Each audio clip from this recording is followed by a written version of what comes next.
महकमा औकाफ की गफलत और लापरवाही, चिश्तिया के कब्रिस्तान में कचरे के ढेर लग गए। एशिया के दूसरे बड़े कब्रिस्तान को गधों और कुत्तों ने अपना मस्कन बना लिया। सीवरेज के पानी से ताफून फैलने लगा। कब्जा माफिया ने कब्रिस्तान में तामीरात शुरू कर दी।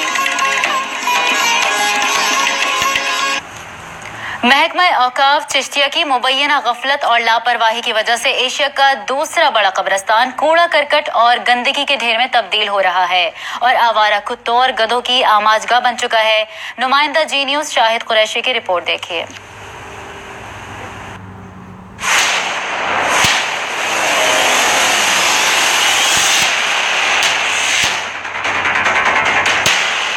चिश्तिया को औलिया अल्लाह का शहर कहा जाता है क्योंकि यहाँ पर 3 बटियां जिनमें बाबा ताजुद्दीन, ख्वाजा नूर मोहम्मद महारवी और बाबी काली शाह के मज़ारात हैं।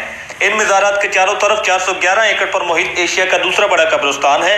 ये कब्रिस्तान महकमा औकाफ की गफलत और लापरवाही की वजह से मुर्दा जानवरों की आलाइशें, कूड़ा करकट और गंदगी के ढेरों, आवारा कुत्तों और गधों की आमाजगाह बन चुका है। महकमा औकाफ इंतहाई ढिठाई के साथ एक खामोश तमाशाई बनी हुई है। लोगों का कहना है कि इस कब्रिस्तान पर महकमा औकाफ की मुबैना मिली भगत से सैकड़ों एकड़ पर कब्जा माफिया का राज है और इस कब्जा माफिया ने मुतअद्दिद मकामात पर कब्रों को मुस्मार करके मकानात तामीर कर रखे हैं और कई मकामात पर गटरों का गंदा पानी भी कब्रों में छोड़ा जा रहा है। महकमा औकाफ चिश्तियां इंतहाई ढिठाई के साथ अपने आला अफसरान को सब अच्छा है की रिपोर्ट पेश कर रहे हैं। लोगों ने जी न्यूज़ से बात करते आला हुकाम से इस बात का मुतालबा किया है कि एशिया के इस दूसरे बड़े कब्रिस्तान पर कब्जे को खत्म करवाया जाए और इसकी 4 दीवारी करवाकर इसके तकद्दुस को पामाल होने से बचाया जाए। कैमरामैन अरशद कंबोग के साथ शाहिद कुरैशी, जी न्यूज़, चिश्तियां।